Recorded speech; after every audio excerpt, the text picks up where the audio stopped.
Ano ba yun? Tama, 3 slices na yun. Yung Yeah, that's 3 slices. 3 slices. Ay, hindi. That's kunyari in the morning, tapos in the evening, I can eat another one. Meron acid. No way! Yeah, pero if I eat it in the middle of the day, I can't. Ano pang sabi sa'yo hanggang ngayon mo titake? How can you have cake for breakfast? I do that. I eat cake for breakfast Labas mo nga. Wala naman hapon. and nothing else. Ilan kayo nagkakapatid? Tatlo. I saved this for myself. Sorry. Then two 2 girls. girls. Malaki ang business. Not really. So, This is the the one after caramel me is one. 16, and the next is 13. Balanced one. And you're just very, very quiet at home. I isolate myself. Like you stay in the room. Yeah, or I stay outside, You're with your grand piano. like by the piano. That's What are you making kwento? What I do at home. Oh, I do so many things. Come on, what do you do? A lot. Photography, DJing, Well, you're the sort. kalikot. What's that? I do You're a that. social person, no? You Not like so. people. No. Huh? What? You like people. You like being with people. Yeah. But then like, social in a sense na I like doing the things I love doing with others. Not just, I don't want to be alone lang at home. Okay. Like, for example, I look for gigs to spin for. Ako, I like, my hobby is driving.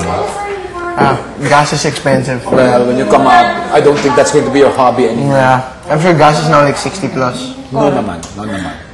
But let's just put it this way. Even if I'm here in Quezon City and I'm just wondering, will I go to Makati just to go for the sake of going to Makati?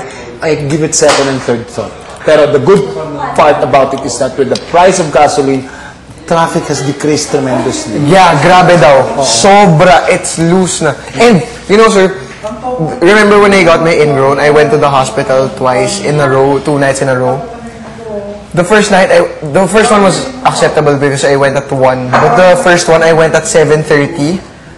No traffic whatsoever. You can't hear any sounds anymore. No more. Considering that's Quezon Ave. Let's put it this way, Miguel. On a Monday, well, Monday was a holiday. It would normally take me about an hour and 15 minutes from Alabang to get here.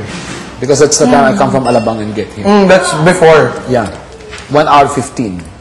I'd come here usually about, I'd leave, kasi daan muna ako ng Alabang Town. So mga 11:30, punta ka dito. I'd be here by 1. Just in time for the class. Guess last Monday, which was a holiday na, how long it took me from Alabang to here? 25. 25 minutes. I do that eh. Eh, baka naman anong oras yun? Baka naman lumilipad yung kotse mo, hindi tumatama yung gulong dun sa, no?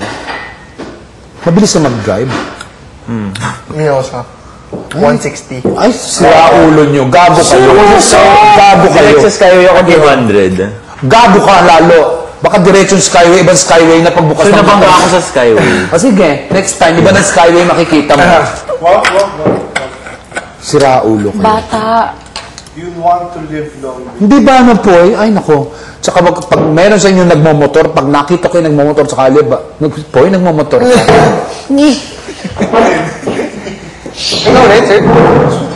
Sarap ko makakasap mo. Eh, paano sila kung naglalakad sa kalye? Para lang Ay, naglalakad ako, okay lang po. Wala naman nababanggang naglalakad. Alis tumawid ka na wala sa lugar, ano? Huwag yun. Pero can you imagine this? 3 slices, no? Correct. Pero you know, I'm glad, Miguel, that you're taking this very positively. Di ba? Mas ang gaang-gaang mo ngayon compared to before. Correct. Kaya nga kumakain na lang na siya ng cake ng tatlong cake eh. Hindi, mas maano na siya. The one that very worked award now is he's saying, Sen will have a nervous breakdown before the big night.